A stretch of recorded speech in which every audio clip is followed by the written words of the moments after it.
सावन मास में शनिवार की व्रत कथा। एक समय की बात है, सभी नवग्रहों सूर्य, चंद्र, मंगल, बुध, बृहस्पति, शुक्र, शनि, राहु और केतु में विवाद छिड़ गई कि इनमें से बड़ा कौन। सभी आपस में लड़ने लगे और कहीं निर्णय न होने पर देवराज इंद्र के पास निर्णय कराने पहुंचे।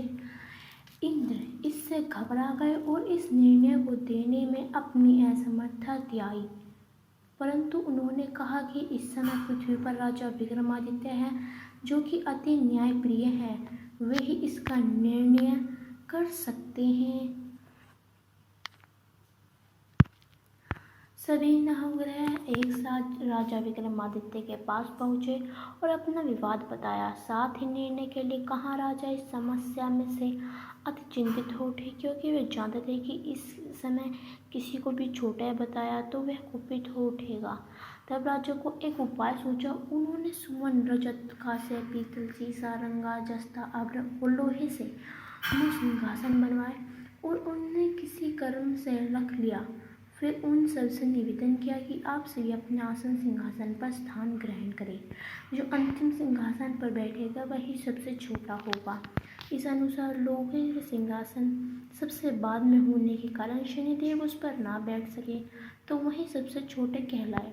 उन्होंने सोचा कि राजा ने यह जानबूझकर किया है। उन्होंने कुपित होकर राजा से कहा, राजा तू मुझे नहीं जानता। सूर्य एक राशि में 1 महीना, चंद्रमा 2.25 महीना, मंगल 1.5 महीना, बृहस्पति 13 महीना, वह बुध शुक्र 1 महीने विचरण करता है, परंतु मैं 2.5 से 7.5 साल तक रहता हूँ। बड़े बड़ों को मान विनाश किया है। श्री राम की 7.5 आने पर उन्हें वनवास हो गया। रावण के आने पर उन्हें लंका को बंदरों की सेना से परास्त होना पड़ा। अब तुम सावधान रहना। ऐसा कहकर कुपित हुए शनिदेव वहां से चले गए। अन्य देवता खुशी खुशी चले गए। कुछ समय बाद राजा की 7.5 आई। तब शनिदेव घोड़े के सदोकर बनाकर वहां आए। उनके साथ कहीं बढ़िया बड़े घोड़े थे। राजा ने यह समाचार सुना तो अपने अश्वपाल को अच्छे घोड़े खरीदने की आज्ञा थी। उसने कई अच्छे घोड़े खरीदे। वह एक सबतर घोड़े की राजा को सवारी हेतु दिया। राजा ज्यों ही उस घोड़े पर बैठा, वह घोड़ा सरपट वन की ओर भागा। भीषण वन में पहुंच वह अंतर्धान हो गया और राजा भूखा प्यासा भटकता रहा। एक ग्वाले ने उसे पानी पिलाया। राजा से प्रसन्न होकर उसने अपनी अंगूठी निकालकर उस लड़की को दे दी। वह अंगूठी देखकर राजा नगर को चला गया और वहां अपना नाम उज्जैन निवासी वीका बताया। वह एक सेठ की दुकान, उज्जल इत्यादि पिया और कुछ विश्राम भी किया। भाग्यवश उस दिन सेठ की बड़ी बिक्री हुई। सेठ ने उसे खाना इत्यादि कराने खुश होकर अपने घर साथ ले गया।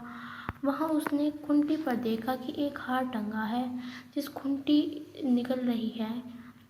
थोड़ी देर में पूरा हार गायब था। तब सेठ ने आने पर देखा कि हार गायब है। उसने समझा कि वीका ने ही उसे चुराया है। उसने वीका को कोतवाल के पास पकड़वा दिया। फिर राजा ने भी उसे चोर समझकर हाथ पैर कटवा दिए। वह चोरिंगिया बन गया और नगर के बाहर फिकवा दिया। वहां से एक तेली निकल रहा था, जिससे दया आई और उसने वीका को अपनी गाड़ी में बिठा लिया। वह अपनी जीभ से बैलों को हाँकने लगा। उस काल राजा की शनि दशा समाप्त हो गई। वर्षकाल आने पर वह महल के बाहर गाने गाने लगा। तब वह जिस नगर में था, वहाँ की राजकुमारी मन भावनी को वह इतना भाया कि उसने मन ही मन प्रण कर लिया कि वह उस राग को गाने वाले से ही विवाह करेगी। उसने दासी से ढूंढने को भेजा।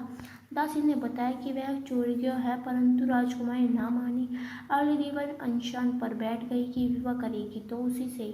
उसने बहदूरा समझाने पर भी जब वह ना मानी तो राजा ने उस तेली को बुला भेजा और विवाह की तैयारी करने को कहा।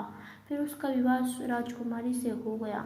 एक दिन सोते हुए स्वप्न में शनिदेव ने राजा से कहा, राजन देख, तुमने जो छोटा बताकर कितना दुख झेला है। राजा तब ने उसे क्षमा मांगी और प्रार्थना की, हे शनिदेव, जैसा दुख मुझे दिया है किसी को ना देना। शनिदेव मान गए और कहा, जो मेरी कथा व्रत कहेगा उससे मेरी दशा को कोई दुख नहीं होगा। जो नित्य मेरा ध्यान करेगा और चींटियों को आटा डालेगा, उससे मैं सारे मनोरथ पूर्ण करूँगा। साथ ही राजा को हाथ पैर भी वापस दे दिए। तो ये थी हमारी व्रत कथा। तभी उस नगर में जो भी प्राणी शनिवार की व्रत करता है या कहानी सुनता है या पढ़ता है, उसकी सभी मनोकामना पूर्ण होती हैं। फिर रानी और जो विकट था वे एक साथ खुश खुश रहने लगे। तो ये थी हमारी सावन मास में शनिवार की व्रत कथा। आपको कैसी लगी हमें कमेंट कर ज़रूर बताएं और अंत तक हमारे साथ बने रहने के लिए आप सभी का बहुत बहुत धन्यवाद। मिलते हैं एक और नई कहानी के साथ।